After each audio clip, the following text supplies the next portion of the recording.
Welcome to the Butterfly Sage. Save the world by planting a tree. And speaking of trees, on today's episode, we're going to talk about what kind of trees are host plants for butterflies here, especially in Pacific Northwest, which is where I'm more familiar. If you live somewhere else besides the Pacific Northwest, you can look up your local resources at your public state university. They usually have some sort of exercise society there that you can look up and research what trees would make excellent host plants for your area. But I will give you some main ones. Some host plants that are great for butterflies are certain fruit trees. Apple trees are great for host plants.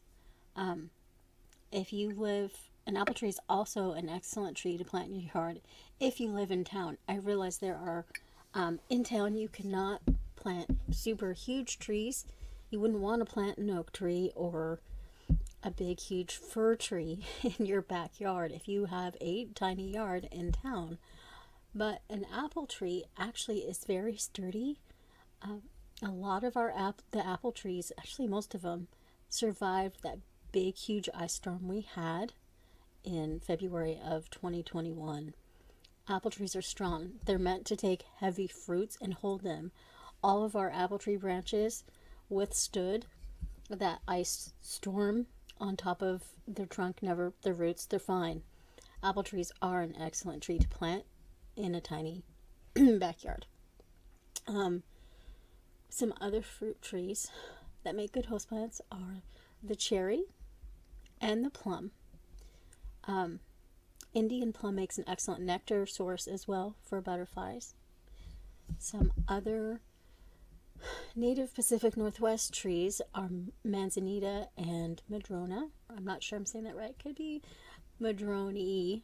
I am not familiar with those two. I don't have any on my property, and I could research and show a picture of what they look like, but on YouTube you have to ask permission of the author or the photographer to put those up. So, and I don't have any pictures of those trees myself.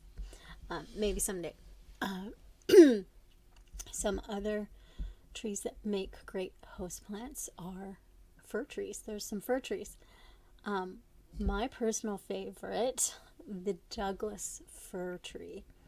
The Douglas fir happens to be my favorite because my nickname is Fir Tree. Thanks to my uncle who liked to tease me when I was younger.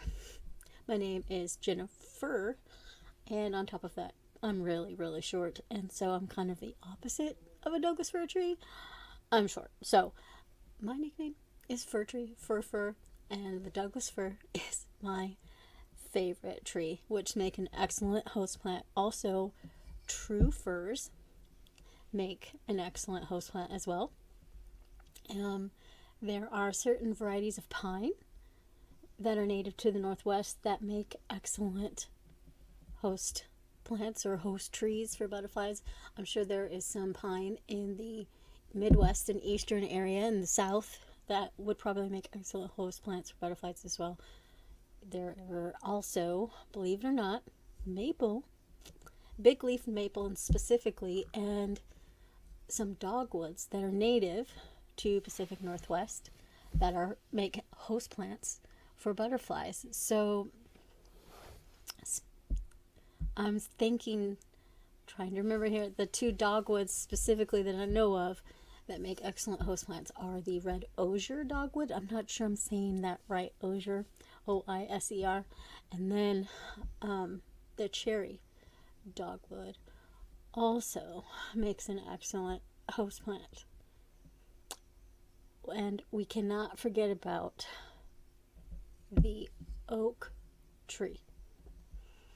White oak in Oregon specifically makes excellent host plants for pretty much every butterfly and every critter you can think of. They house every critter that you can possibly think of, and we need more white oak trees. As a matter of fact, in Oregon, in Marion County specifically, it is illegal to take down a white oak tree without first getting a permit. And I don't know how all of these greedy construction companies get a hold of these permits, or if they're just doing it without permits and they don't care to pay the fines. I don't know. It's frustrating to watch a bunch of white oak trees fall down when you know it's going to take that tree, a new tree, 100 years to get that big. And those construction companies have just wiped out years of habitat for several different types of wildlife. Not only insects and birds, but other stuff, raccoons, squirrels, cats. Bobcats will rest in an oak tree. I've seen a cougar in an oak tree. Yes, we do get cougars out here on my property every now and then, and the occasional bear. Oak trees are important. We need to plant more oak trees. And the more habitat we take away, the less opportunity there are to plant those oak trees. Please, please keep your oak trees. Even if they're in the way, I don't understand why construction companies can't work around them, just because it's going to take them a little extra time, a little extra money. Frustrating. You can tell I'm passionate about this. The oak trees, they need to stay. Anyway, the oak trees make excellent host plants for butterflies and a whole bunch of other species. Excuse me. I'm still getting over this stupid cold. Not cold. Flu, whatever. It's been 6 weeks. Anyway, oak trees make an excellent host plant for butterflies. Also, hawthorn. I can't remember if I said that. Hawthorn is a host plant. And willow. I can't remember if I said that one either. But there are specific wild varieties of willow, maple, and I know I did say dogwoods, in the Pacific Northwest. And I'm sure there are other specific varieties that are native to the East Coast that they make excellent host plants for butterflies. So, that being said,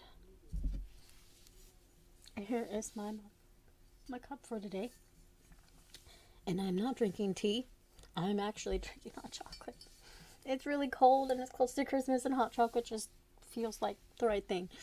But isn't this chicken cute? I mean, come on. It's a chicken. It's me, the bird lady. So, I will make a list of the host plants and put them down. I'm not going to make a link. I got to figure that out. I don't know. Maybe I can figure out how to edit and put them up above my head or to the left of me, I guess. Probably looks like the right to you, but this is actually my left. Cameras are really weird, tricky, and confusing with that. Anyway, I will write down somewhere where the list of host plant trees. Host trees for the caterpillars, the baby butterflies that they can harbor in and eat the leaves and sustain them and grow until they get bigger. So I hope this episode was informative and that you enjoyed it, and I didn't push too much about chopping the oak trees down. But anyway, tomorrow I will be busy packing for my trip. So I will see you all tomorrow with the Advent calendar on day 11. See you then.